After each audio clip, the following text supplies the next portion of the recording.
Okay, here we're going to show you the hot pressing production method. In this case for the veneer, the one that you should have been doing. We're going to be using Emax material here. So we've designed pretty much as you saw in the CAD design video, the veneer using the same ExoCAD package.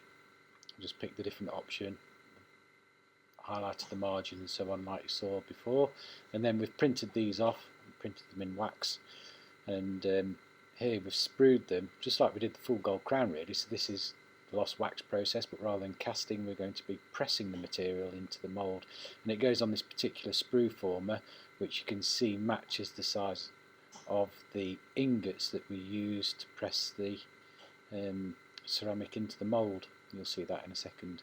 So we attach the veneers onto the top of the sprue former, put a ring around it just like we did previously, and you can imagine then that we put the refractory material in there and we end up with something like this once the material's set and we've moved the plastic, and of course that channel in the top fits perfectly with the ceramic ingot that we're going to press. So this then has to go in the furnace, and then once we've got it up to temperature we put a plunger in the top, an alumina plunger, and then we squeeze down. This is one that I've just cut back so you can see the sprue channels where the ceramic is going to flow through to get to the pattern. So this is one that I've got in the furnace then. You have to get it up to 800 or so degrees, 850, and then we have to make sure it heat soaks. You can see the sprue channels down there, and then we take it back to the pressing furnace. So this is just in the lab. Not ideal this. Nobody about.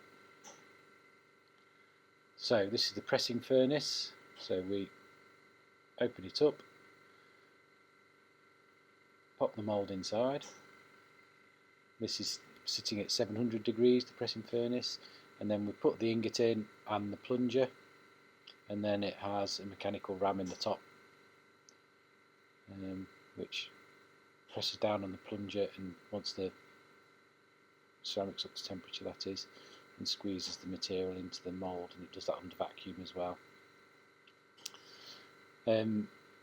So there are different, you can see that it's going to take about 30 minutes or so to do it, and it goes through a particular cycle, so it makes sure it gets up to temperature and we heat soak the ceramic and so on before we start pressing. So they get programmed up depending on the size of the mould and the material we're using. So you can see it's going to press at 917 degrees. And then once it comes out, we can take the refractory material off by shot blasting, and we end up with something that looks a bit like this, and we can pop that in some acid to get rid of the rest of the refractory. Remember, this is a ceramic, so we have to be reasonably careful with it. It's the Emax material, so it's stronger than the sintered ceramics that you've used for the PFM. Once we've cut it off the sprue, it looks something like this, and then we're going to use the same burrs that you use for the sintering ceramics, so some diamond burrs to adjust and shape the surface of the veneer to get some detail into the labial surface until it ends up looking something like this. Not a very good one that. These are all ones that students have given up on or have failed or whatever. Not the student failed, the veneer. If we cut the margin and stuff, then they're not very good. But anyway, that's going to fit onto the model.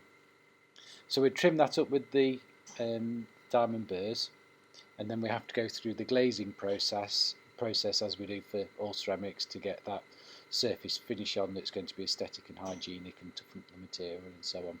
So it's tougher, this material, than the feldspathic material that you've used for sintering. So this is somewhere in the order of 500 megapascals. When we used feldspathic ceramics for making veneers, it was all very challenging because, as you can imagine, they're very delicate. We can use this material, this Emax lithium disilicate material, for a variety of things. Even with this veneer, we can take some sintering ceramics and add the sintering ceramics onto the surface of the veneer. You'll see them in a minute. Likewise, with this material, we can make a full contour crown from it, or we can make a substructure and veneer ceramics on the top. It's kind of a wonder material at the minute, this stuff, and we can etch the fitting surface and bond it into place as well. So it pretty much does everything. I'm just trying to find a good one to show you. I'm not having much luck. That one's being glazed. It's not got much detail in the surface though. So these are the sintering ceramics that we can apply onto the surface before we glaze it, and so we can sinter and build up the detail in the appropriate shade if we want to get some more character into the restoration. And we can add stains and glaze just like we could to the feldspathic ceramic as well. There's one that looks a bit better. It's got a chip out of the margin there. So that hasn't been glazed, but it's just been trimmed up to look similar. You can see the chip on the museum aspect there. Now, when we're working with these aesthetic ceramics, often we're working on a model something like this. It's ideal if the model is the same shade as the underlying tooth, so we can get a better idea of the finished result. So we also have materials that we can make the model from, which are going to be the same shade as the prepared tooth. They're just the shades of the ceramics that can go over the top, so we come in a variety of shades and different translucencies as well. Now, so that's how we'd probably go about making veneers. We usually go about making veneers these days. That's just the furnace going, sorry about that.